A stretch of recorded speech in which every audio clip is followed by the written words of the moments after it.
Prachanda cup राष्ट्रिय महिला volleyball प्रतियोगिता भर्खर मात्र सम्पन्न भएको छ र एपिएफ क्लब फाइनल खेलबाट नेपाल पुलिस क्लबलाई पराजित गर्दै च्याम्पियन बनेको छ र यति बेला हामीसँग भिडियो फ्रेममा एपिएफ क्लबकी महत्त्वपूर्ण खेलाडी सदस्य र यस प्रतियोगिताको एमभिपी निरुता ठगुन्ना हुनुहुन्छ। स्वागत छ यहाँलाई। हस्, धन्यवाद। कस्तो रह्यो यो फाइनल खेल? अब फाइनल खेल त भन्नै पर्दैन। अब हामीले त्यत्रो दुःख गरेर जितेछौँ होइन। अस्ति लगत्तै हार्यौँ, त्यसपछि लगत्तै आएर खेल्दाखेरि यसरी च्याम्पियन हुन पाउँदा चाहिँ एकदमै खुसी छौँ आज चाहिँ। यस अगाडि पनि हामीले तपाईँहरूको खेलको बारेमा समीक्षा गरेका थियौँ, केही कुरा सोधेका थियौँ र फाइनल अगाडि टाइटल जित्नु अगाडि केही कुरा लुकेका थिए भन्न पनि गाह्रो थियो। आज खुलेर भन्नुहोस् कस्तो रह्यो समग्र प्रतियोगिता? यसो हामीलाई चाहिँ जित्नुभन्दा पनि हामीलाई चाहिँ के थियो भन्दाखेरि कुनै प्रेसर पनि थिएन कि हामीलाई चाहिँ। हाम्रो अफिसबाट पनि हुन्छ नि त, सरहरूले, हाम्रो म्यानेजर सर विजय केसी सरले चाहिँ एकदमै हामीलाई मोटिभेट दिनदिनै गर्नुभएको थियो, हिजो पनि आज पनि होइन।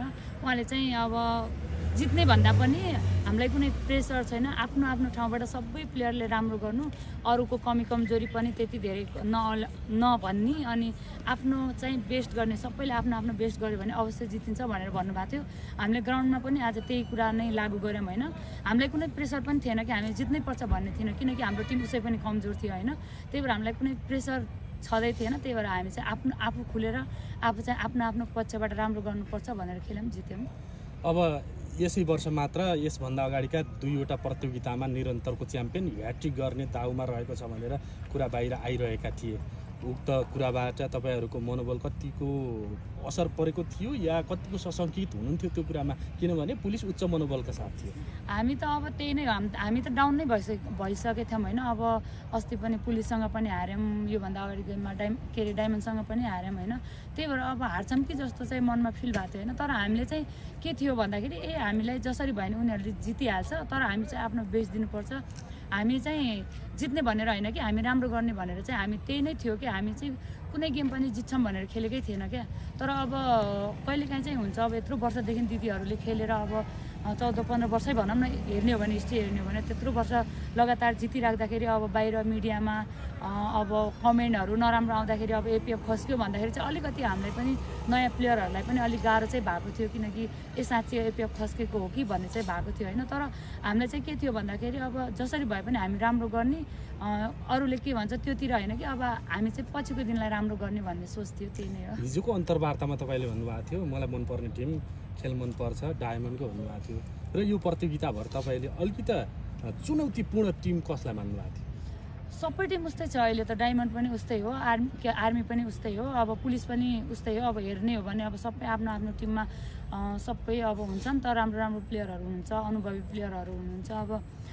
त्यो सबै टिममा अनुभवी प्लेयर भयो भने अवश्य नै टिम राम्रो हुन्छ नि त होइन। हाम्रोमा त नयाँ नयाँ सेट भइरहेछ, अलिक गाह्रै नै भइरहेछ। तर पनि उनीहरूलाई के हौसला दियौँ भन्दाखेरि हामीले चाहिँ जसरी भए पनि तिमीहरूले आफ्नो पावर गेम र नडराइकन खेल, अवश्य नै राम्रो हुन्छ भन्ने कोचदेखि लिएर टिममा दिदीहरू हामी प्लेयरहरू सबैले त्यही नै भनेको थियो। त्यही भएर उनीहरूले पनि राम्रो गरिदियो, बहिनीहरूले पनि। यो नतिजा, यो टाइटल जित्नका लागि पनि केही समय तपाईँहरूले पर्खनु पर्यो। त्यो बिचमा धेरै प्रतियोगिताबाट निराशाजनक नतिजा पाउनु भएको थियो र यो बिचमा के कस्ता तयारी भए तपाईँहरूका? त्यही नै हो तयारी त। आफ्नो कमी कमजोरीहरूलाई कसरी सुधार गर्ने, कुन टिमसँग कसरी हारेको थियौँ, कुन चाहिँ पक्षले गर्दाखेरि हारेका थियौँ भनेर थियो नि त। अस्ति हाम्रो स्पाइक नभएर 4-5 पोइन्ट पनि लिड हुँदा पनि हामीले त्यो धैर्यता गर्न नसकेर हुन्छ नि, एक्सचेन्ज गर्न नसकेर हारेर गएको होइन। त्यही भएर हामीले चाहिँ त्यही नै थियो दिमागमा, जसरी भए पनि हाम्रो पोइन्ट लिड भएको बेलामा चाहिँ एक्सचेन्ज गरेर जाने, जसरी भए पनि चेन्ज गऱ्यो भने उनीहरूले पनि बिगाडिने सम्भावना हुन्छ नि त। त्यही नै थियो हाम्रो टार्गेटै त्यही थियो। सधैँ पनि जुनसुकै गेममा पनि लिड हामी गर्ने होइन, अनि विपक्ष टिमले चाहिँ जितिरहेको हुन्थ्यो क्या। त्यो चाहिँ हाम्रो मिस्टेक भइरहेको थियो। त्यो कुरालाई चाहिँ अहिले धेरै सुधार्यौँ हामी। पक्कै पनि धेरै सुधार हामी पनि देख्यौँ। डिफेन्स अझ एकदमै बलियो पनि देख्यौँ तपाईँहरूको खेलमा। तपाईँ राष्ट्रिय खेलाडी, धेरैजना नेपालमा रहेका भलिबल प्रेमीको आदर्श पात्र हुनुहुन्छ जो भलिबल सुरु गर्दै हुनुहुन्छ। बताइदिनुहोस् यो एमभिपी पाउनलाई कति धेरै मेहनत गर्नुपर्छ, के कस्ता तयारी गर्नुहुन्छ, तपाईँको दैनिकी कसरी चल्छ?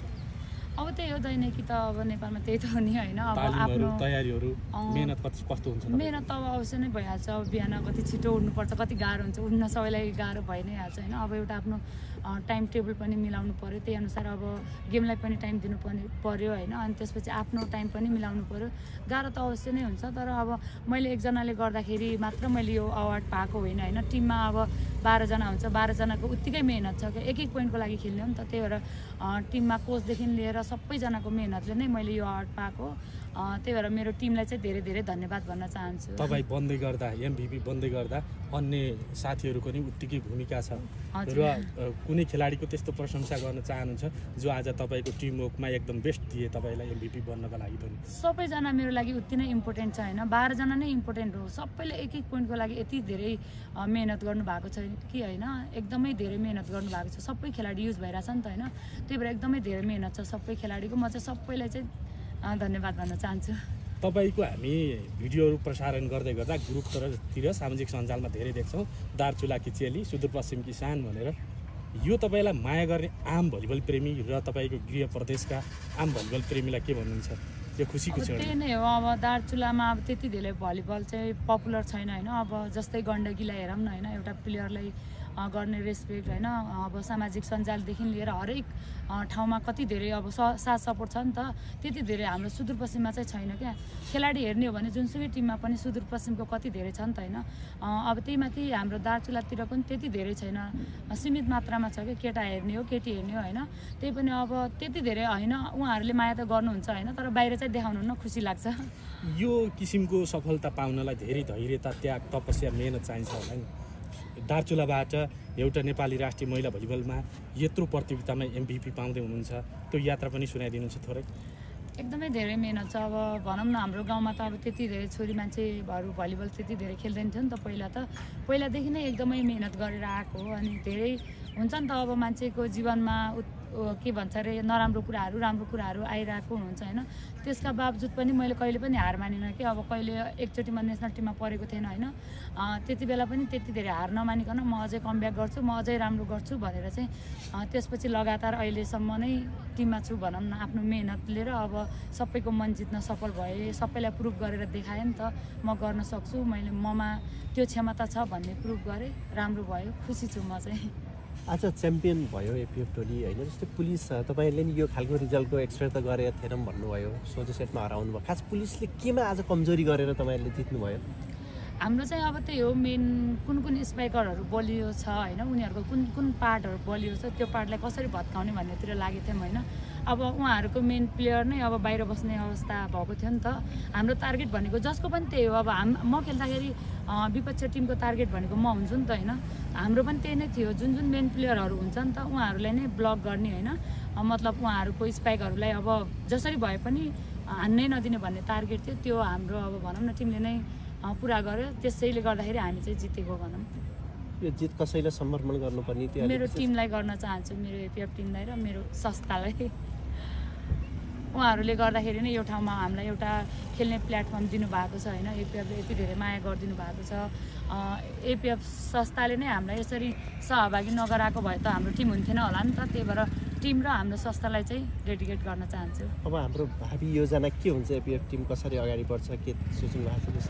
अब यस्तो हो, गेममा कहिले हार कहिले जित भइ नै हाल्छ होइन। तर अब हामीले यो जित भनेको एउटा हाम्रो लागि एउटा पार्ट जस्तै हो होइन, हाम्रो एउटा पार्ट जस्तै हो। अब हामीले यो कुराबाट पनि हामीले अब कसरी खेल्दाखेरि हामीले यो जित हासिल गऱ्यौँ र कसरी खेल्दाखेरि हामीले हार्यौँ भन्ने कुराहरू सिकाउँछ नि त होइन।